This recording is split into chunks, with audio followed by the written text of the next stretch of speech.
Unified 911, anong matutulong namin sa'yo? Anya ti maitulong mi ken kapo. Anong may tatabang ko sa imo? Unsay akong ikatabang nimo? Ngini makadabang na misal ka no? Sa anumang wika o dialekto, may tulong na darating sa iyo.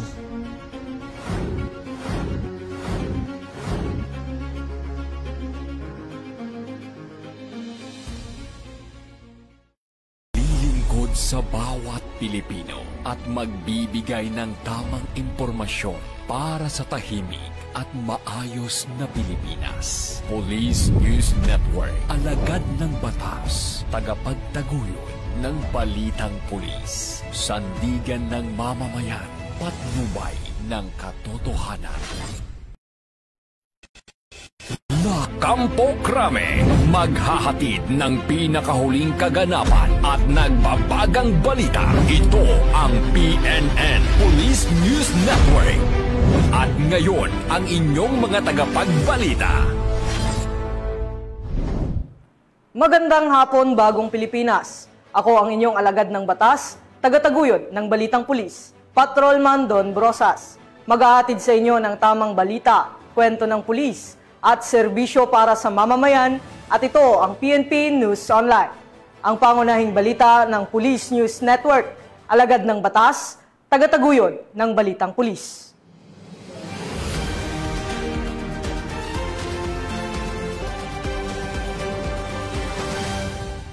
Narito ang mga balitang dapat niyong abangan. Babae arestado sa Baguio City dahil sa pagbebenta ng mga rehistradong SIM cards online. Buntis na ginang, ligtas na nanganak sa tulong ng kapulisan sa Magsaysay Occidental, Mindoro. At lalaking dating miyembro ng Communist Front Organization, nagbalik loob sa pamahalaan.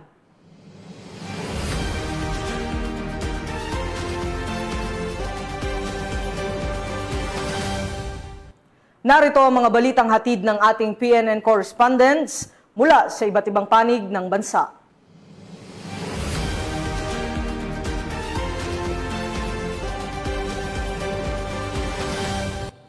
Simulan natin ang balita mula sa bahagi ng Luzon.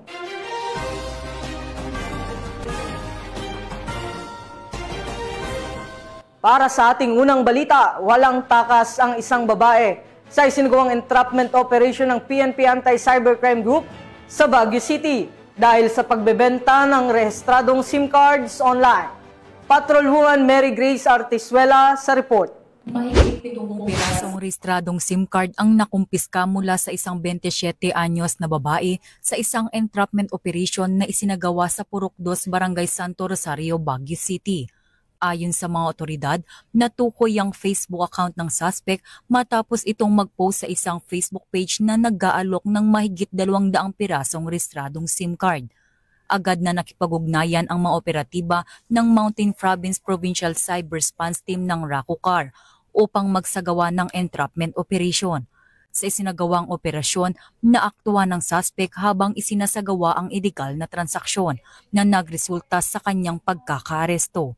Nahaharap ngayon ng suspect sa paglabag sa RA 11934 o SIM Registration Act. Sa ating mga kababayan na nakikinig, ang pagtinda po ng SIM card, kahit sa inyo pa man ito o sa kapitbahay nyo o sa mga relative niyo, ay against sa ating Anti-SIM Registration Act.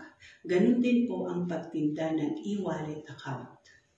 Kaya po, dapat po maging maingat po tayo sa ganitong aktibidades natin kasi po ito ay siguradong mahuhuli po tayo ng cybercrime group. Mula dito sa Campo Crame, ako ang inyong PNN correspondent, Patrolwoman Mary Grace Artizuela, nagbabalita para sa Police News Network, alagad ng batas, tagataguyod ng Balitang Pulis.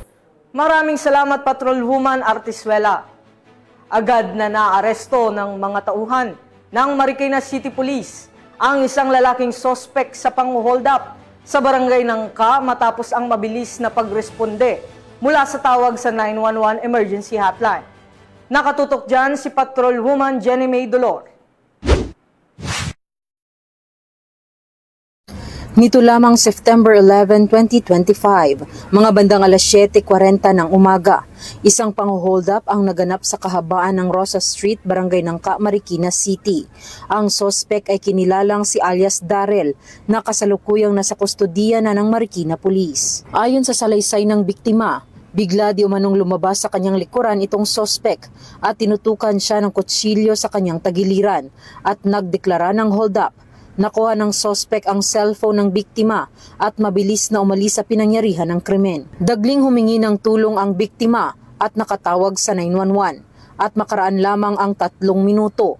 Matapos matanggap ang tawag ay agad nakaresponde ang mga tauhan ng Sector 5 ng Marikina City Police Station na kasalukuyang nagpapatrolya malapit sa lugar ng insidente. Matapos makausap ang biktima ng mga rumisponding pulis, ay agad silang nagsagawa ng follow-up operation na nagresulta sa mabilis na pagkaaresto ng sospek na naabutan pa nilang tumatakbo patakas sa kahabaan ng F. Manalo Street, Barangay Nangka, Marikina City. Na-recover mula sa sospek ang isang cellphone na kinilala ng biktima na kanyang pagmamay-ari na nagkakahalaga ng 21,000 pesos, isang kutsilyo na may habang 10 inches na ginamit ng sospek sa krimen. Matapos basahan ng kanyang karapatan ang sospek, ito ay pansamantalang nakakulong sa Marikina City Police Station Custodial Facility para sa kaukulang disposisyon at ito ay nahaharap sa kasong robbery hold-up.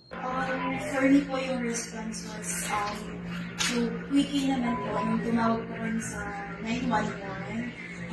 A few minutes po, bigyan naman po natin yung po ako and then agad po, pinagin po yung tulong and thank you po kayo sa iyo kasi dahil po sa kanya, natulungan po ako sa problema ko and then yun po, naibalik po sa akin kinuha sa akin na cellphone tapos eto po, ayos na po po yung anumang tulong namin ayos na din, bibigyan ko po ng paraan para po mabigyan ko ng dapat na kaso po, yung dapat na kasuhan. Yun lang po. Thank you. Maraming salamat po. Mula dito sa Eastern Police District, ako po ang inyong PNN correspondent, Patrolwoman Jenny Midolor, alagad ng batas, tagataguyod ng Balitang Pulis. Maraming salamat, Patrolwoman Dolor. Isang 62 anyos na lalaki na dating miyembro ng Communist Front Organization ang nagbalik loob sa pamahalaan sa bayan ng Agoo, La Union. Magbabalita dyan si Patrolman Dennis Carinal.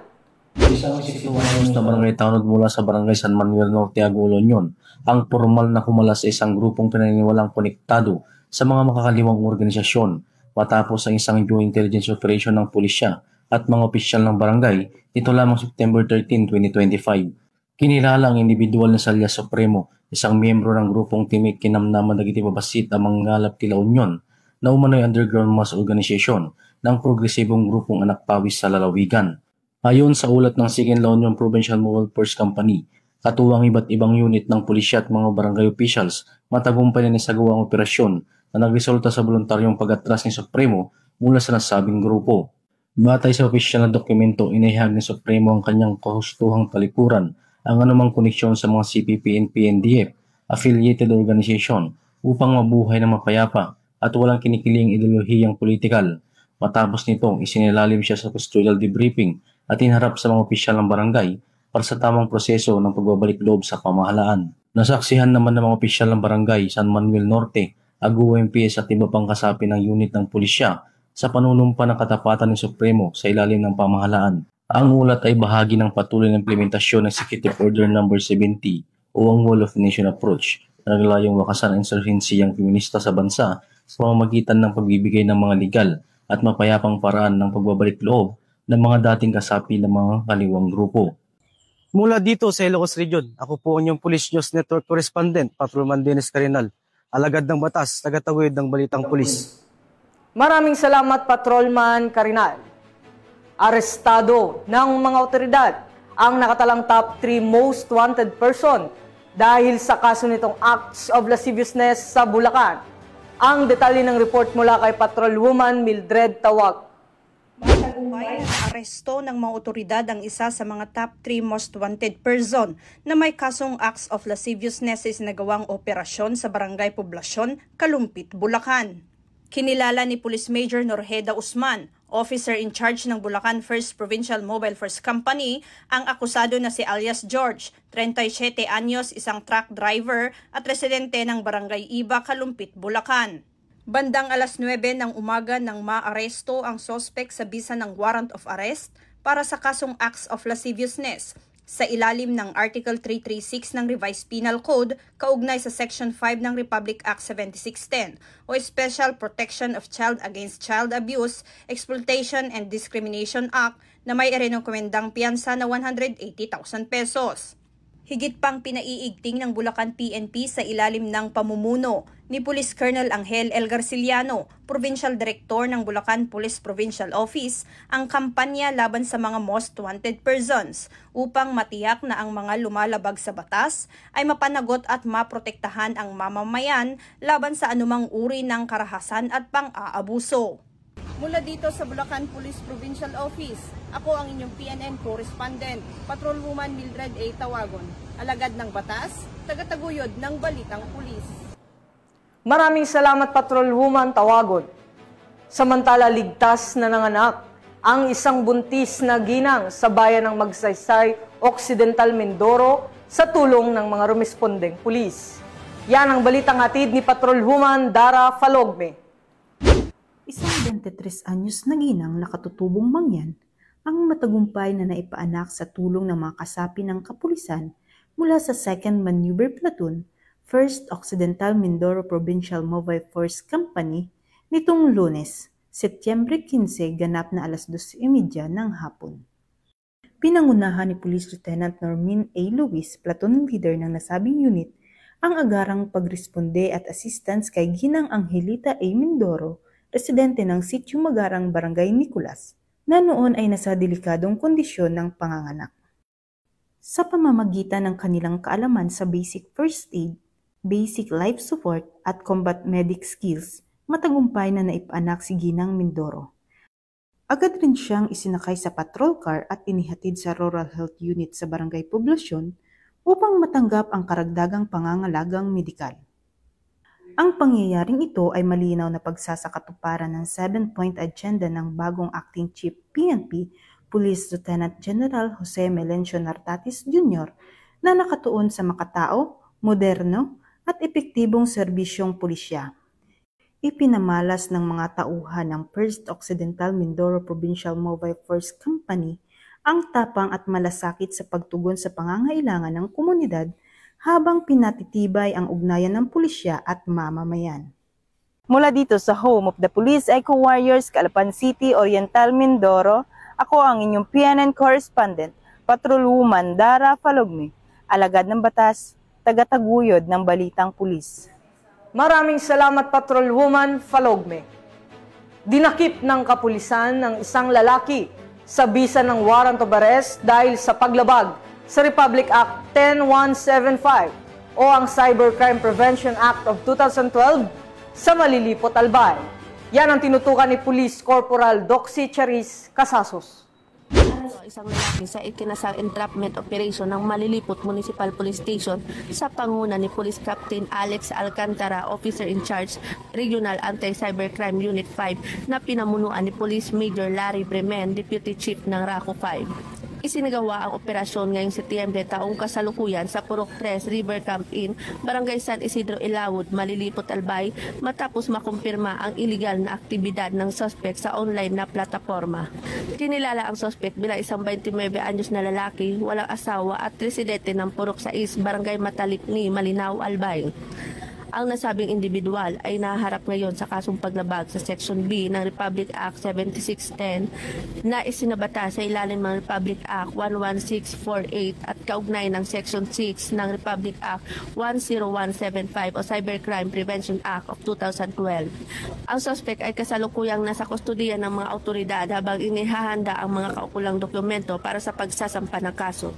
Mula dito sa Bicol Region, ako po ang inyong PNN correspondent, Police Corporal Doxy Charis Casasos, alagad ng batas, tagataguyod ng Balitang Pulis.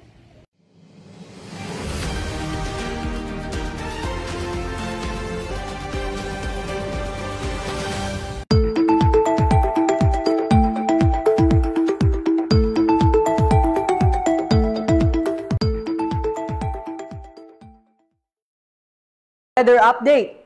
Patuloy pa ring binabantayan ng Pag-asa ang dalawang low pressure areas sa loob ng Philippine Area of Responsibility. Ang LPA-09D ay may high chance na maging tropical depression sa loob ng susunod na 24 oras. Samantala ang LPA-09C ay may unlikely chance na maging bagyo sa parehong panahon. Pinapayuhan ng lahat na manatiling alerto at patuloy na mag-monitor ng mga abiso mula sa DOST Pag-asa para sa karagdagang impormasyon at gabay.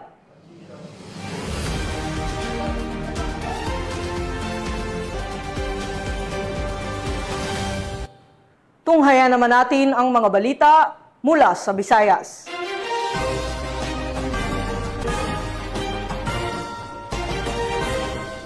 Kulungan ang bagsak ng top 2 most wanted person matapos maaresto ng Cordova PNP dahil sa kasong lascivious conduct sa Cordova, Cebu. Magbabalita dyan si Patrolwoman Judith Nicanor.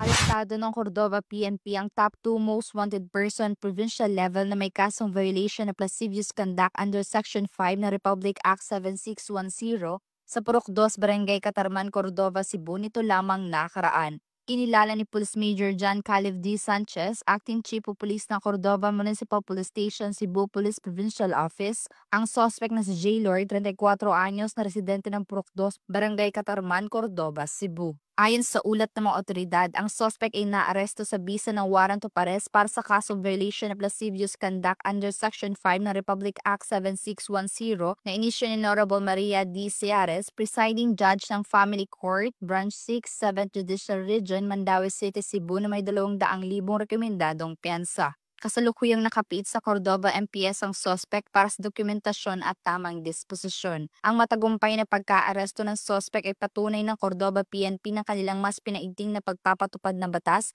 upang panatilihing ligtas at payapa ang komunidad, alinsunod sa direktiba ni Police Lieutenant General Jose Melencio C. Nartates Jr., Acting Chief Philippine National Police.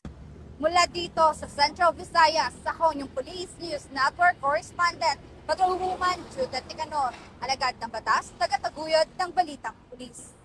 Maraming salamat, Patrolwoman Nicanor. Tuluyan ang winakasan ang ugnayan sa rebelding grupo ng isang miyembro ng Communist Terrorist Group at nagbalik loob sa pamahalaan sa Barangay Gaas, Baybay City, Leyte. Patrolwoman Cristel Palafox sa report. Nagbalik loob sa pamahalaan ang isang miyembro ng Communist Terrorist Group sa Barangay Gaas, Baybay City, Leyte. Ang pagbabalik loob ay resulta ng matagumpay na pagsisikap at pakikipagnegosasyon ng mga tauhan ng 1st Leyte Provincial Mobile Force Company kasama ang 31st Special Action Company, 3rd Special Action Battalion PNP SAF Regional Intelligence Unit 8 at Baybay City Police Station. Isinuko rin ng nasabing surrendery ang isang unit caliber .38 revolver at 3 bala. Samantala, nakatanggap naman ang nagbalik loob ng agarang tulong pinansyal at bigas mula sa mga kapulisan. Ang dating miyembro ng CTG ay nasa kustodiya na ng 1st Leyte PMFC para sa facilitation ng kanyang posibleng enrollment sa programa ng ating gobyerno na Enhanced Comprehensive Local Integration Program o ECLIP. Ang pagbabalik loob ng nasabing surrendery ay representasyon ng mga programa ng ating gobyerno sa pagwawakas ng insurhensya at terorismo ay matagumpay na naipapatupad tungo sa pagkamit ng payapa at maunlad na bagong Pilipinas. Mula dito sa Eastern Visayas, ako ang inyong PNN correspondent, Patrolwoman Palafox, alagad ng batas, tagataguyod ng Balitang Pulis. Maraming salamat, Patrolwoman Palafox. Samantala, nagsagawa ng proficiency driving training ang Police Regional Office 6, katuwang ang Technical Education and Skills Development Authority o TESDA para sa mga kasapi ng kapulisan sa rehiyon. Yan ang balitang hatid ni Patrolwoman Ledeline Bansagon. 5 days proficiency driving training ng Police Regional Office 6 ang sinimulan para sa kanilang mga tauhan nito lamang ika-15 ng Setyembre taong kasalukuyan sa Camp Martin Chufilo B. Delgado, Iloilo City. Sinagawa ito sa 4 na batch upang mapaunlad ang kakayahan sa pagmamaneho at madagdagan ang kaalaman sa road safety ng mga pulis na lumahok. Pinangunahan ng Regional Logistic at Research Development Division ang pagsasanay, katuwang ang TESDA sa pamamagitan ni Training Center Administrator Porfirio C. Celestial. Humigit kumulang 100 na kalahok ang sumailalim sa mga lektura at praktikal na gawain tulad ng defense driving, vehicle maintenance at tamang paggamit ng patrol cars at motorsiklo. Binigyan diin ni Pro 6 Regional Director Police Brigadier General Josefino D. Ligan ang kahalagahan ng pagsasanay upang masiguro ang kaligtasan ng mga pulis at ng publiko sa tuwing sila ay nagsasagawa ng operasyon. Aniya, ang bawat pulis ay hindi lamang driver, kundi tagapangalaga ng buhay at tiwala ng komunidad. Bahagi ito ng adhikain ng PNP na layong palakasin ang kakayahan ng mga tauhan at masigurong mahusay na nagagamit ang mobility assets ng kapulisan. At sa huli, patunay ng patuloy na dedikasyon ng Pro 6 sa profesionalismo at kahusayan sa paglilingkod. Mula dito sa Police Regional Office 6, ako ang inyong Police News Network Correspondent, Patrolwoman Letilin Bansagon, alagad ng batas, tagataguyod ng Balitang Pulis. Maraming salamat, Patrolwoman Bansagon. Narito naman ang mga balita mula sa bahagi ng Mindanao.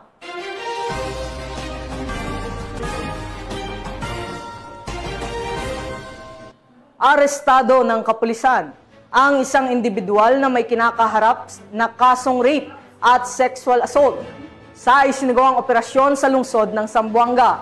Ang report mula kay Patrolwoman Joyce Abiog.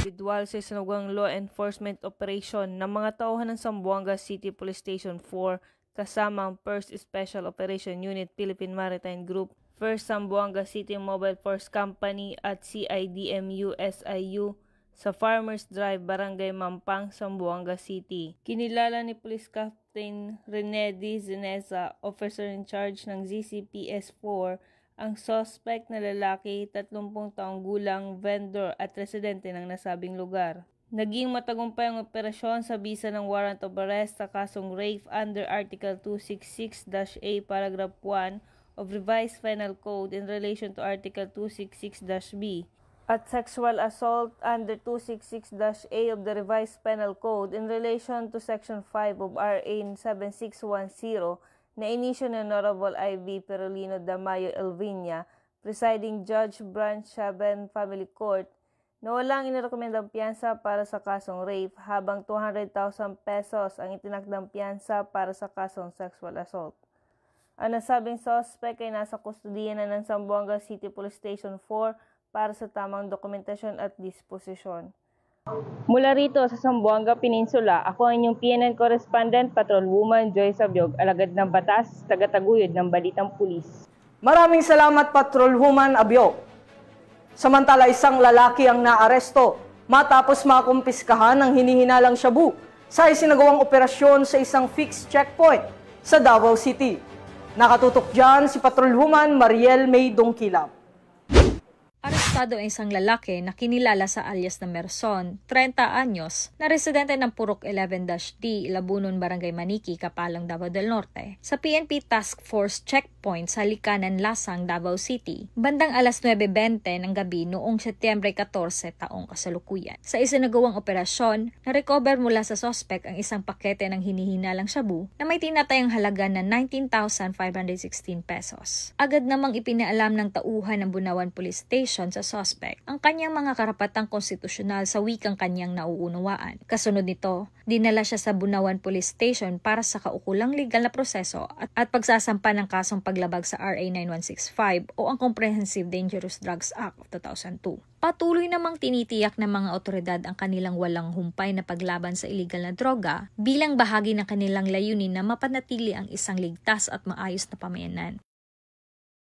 Mula dito sa Rion 11, ako ang PNN Correspondent, Patrolwoman Mariel May Dongkilap, alagad ng batas, tagataguyod ng Balitang Pulis. Maraming salamat, Patrolwoman Dongkilap. Kusang isinuko ng isang vendor ang smuggled cigarettes mula sa Sitio Ayunan, Barangay Kalakakan, Pikit, Cotabato. Ang buong detalye mula kay Patrolwoman Resalio Malay. Kusang Inupo ng isang vendor mula Sitio Ayunan, Barangay Kalakakan, Tikit, Cotabato, ang 19 na rims ng Red Fort at 10 rims ng White Eltre Menthol smuggled cigarettes na nagkakahalaga ng humigit kumulang 11,600 pesos noong gabi ng Setyembre taong kasalukuyan. Ayon sa vendor, napagpasyahan niyang magsuko matapos sa isinagawang information drive ng Pikit Municipal Police Station ukol sa masamang epekto ng paninigarilyo at parusa sa smuggling sa ilalim ng Republic Act 10863 o Customs Modernization and Tariff Act. Ayon sa PNP, ang kusang pagsuko ay patunay ng epektibong kampanya laban sa smuggling at panawagan sa mamamayan na makiisa para sa ligtas at maunlad na komunidad. Mula dito sa General Santos City, ako ang inyong PNN correspondent, Patrolwoman Resali Umalay, alagad ng batas, tagataguyod ng Balitang Pulis. Maraming salamat, Patrolwoman Umalay.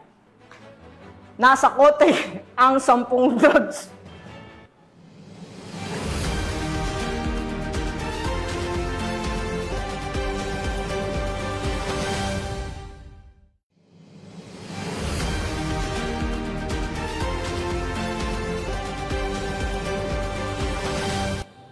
Nasa kote ang 10 drug suspect sa sunod-sunod na anti-illegal drug operation sa rehiyon ng Caraga, habang nakumpiska naman ang mahigit 200,000 pisong halaga ng shabu. Patrolwoman Jacqueline Cabiles sa report. Drug suspect kabilang ang 3 high-value individual ang naaresto at mahigit 212,000 pesos halaga ng hinihinalang shabu ang nakumpiska sa sunod-sunod na anti-drug operations ng pulisya sa Caraga. Sa Surigao del Sur, nahuli ang alias Wen, 33 taong gulang, matapos masamsam sa kanya ang 10 gramo ng shabu na nagkakahalaga ng 68,000 pesos. Naaresto rin sa Bislig City ang alias Fab sa buy-bust operation na may dalang 10,621 pesos na halaga ng droga. 2 pang sospek ang nadakip sa Surigao City, habang 3 naman ang nahuli sa Butuan City na may kabuang 47,600,000 pesos halaga ng shabu. Samantala, 3 street-level individual ang nadakip sa Agusan del Norte at Dinagat Islands na tinatayang 31,200 pesos halaga ng droga ang nakuha mula sa kanila. Sasampahan ang mga sospek sa kasong paglabag sa RA 9165 o Comprehensive Dangerous Drugs Act of 2002. Ayon kay PNP Caraga Director PB Gen Marshal Mariano Magistrado IV, mahalaga ang patuloy na suporta ng publiko laban kontra droga upang makamit ang isang drug-free Caraga region. Mula dito sa Police Regional Office 13, ako ang inyong PNN correspondent, Patrolwoman Jacqueline Cabiles, alagad ng batas, tagataguyod ng Balitang Pulis. Maraming salamat, Patrolwoman Cabiles.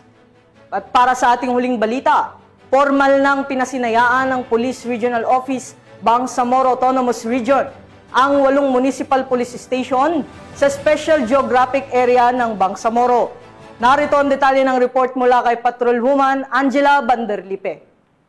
Bilang mahalagang hakbang tungo sa pagpapatatag ng kapayapaan at seguridad sa Bangsamoro Autonomous Region in Muslim Mindanao, opisyal nang inaktiba ng Philippine National Police ang 8 Type C Municipal Police Station sa Special Geographic Areas ng BARM na ginanap sa Salipada, Key Pindaton, parang Maguindanao del Norte nitong 12 ng Setyembre taong kasalukuyan.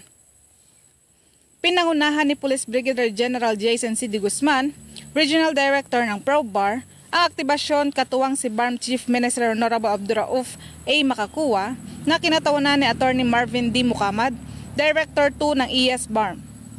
Dumalo rin bilang mga paunahing pandangal sina Attorney Fad A. Candao, Regional Director ng Napolcom BARM, at Member of Parliament Butch P. Malang, SJ Development Administrator.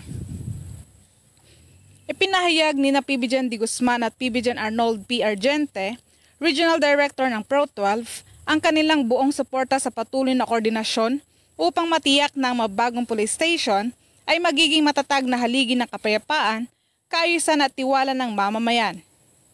Ang inisyatibong ito ay bahagi ng mas malawak na programa ng ProBAR upang muling ayusin at palakasin ang lokal na pagpapatupad ng batas, isang malinaw na pahayag ng pangako ng PNP na bumuo ng ligtas, matatag na pamayanan sa buong Bangsamoro Autonomous Region. Mula rito sa rehiyon ng Bangsamoro, ako ang iyong Police News Network Correspondent, Patrolwoman Angela Bandarlipe, alagad ng batas, tagataguyod ng balitang pulis. Maraming salamat, Patrolwoman Bandarlipe. At yan ang mga balitang nakalap ng ating PNN correspondents mula Luzon, Visayas at Mindanao. At sa ating mga ka-PNN, 100 days na lang, Pasko na!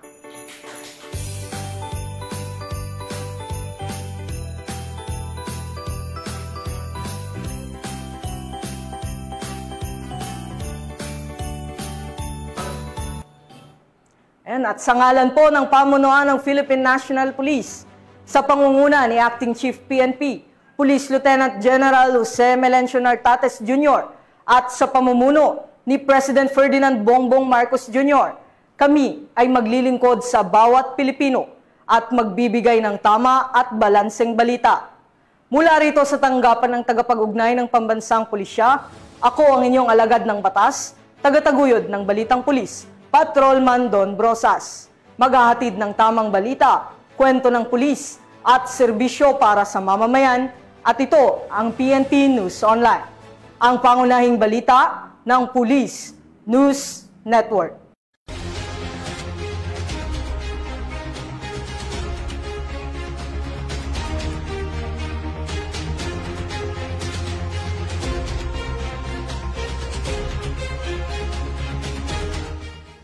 Police News Network, alagad ng batas, tagapagtaguyod ng balitang pulis.